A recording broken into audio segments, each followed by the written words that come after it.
अहिल्यानगर महानगरपालिका निवडणुकीच्या पार्श्वभूमीवर प्रभाग क्रमांक 10 मध्ये एक विचित्र आणि चर्चेचा विषय ठरणारी घटना समोर आली आहे। भाजपकडून उमेदवारी करणारे सागर मुर्तडकर यांच्या कार्यालयासमोर 2 काळे लिंबू फेकल्याचा प्रकार उघडकीस आला आहे। या घटनेचा सीसीटीव्ही फुटेज आता समोर आला असून त्यामध्ये एका महिलेने कार्यालयासमोर काळे लिंबू टाकल्याचे स्पष्टपणे दिसून येत आहे। मात्र सदर महिला कोण आहे आणि ते लिंबू नेमका कोणत्या उद्देशाने टाकले याबाबत अद्याप कोणतीही अधिकृत माहिती समोर आलेली नाहीये। निवडणुकीच्या वातावरणात घडलेल्या या प्रकारामुळे राजकीय वर्तुळात चर्चेचा उधाण आला आहे।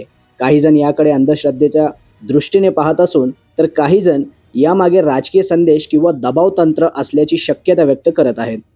दरम्यान या घटनेबाबत सागर मुर्तडकर किंवा भाजपकडून अद्याप अधिकृत प्रतिक्रिया देण्यात आलेली नाही। मात्र सीसीटीव्ही फुटेजच्या आधारे पुढील तपास होणार का याकडे सर्वांचे लक्ष लागले आहे। निवडणुकीच्या पार्श्वभूमीवर अशा घटनांमुळे राजकीय वातावरण अधिकच तापण्याची शक्यता वर्तवली जात आहे। प्रतिनिधी मोहसिन शेख, न्यूज टुडे 24, अहिल्यानगर।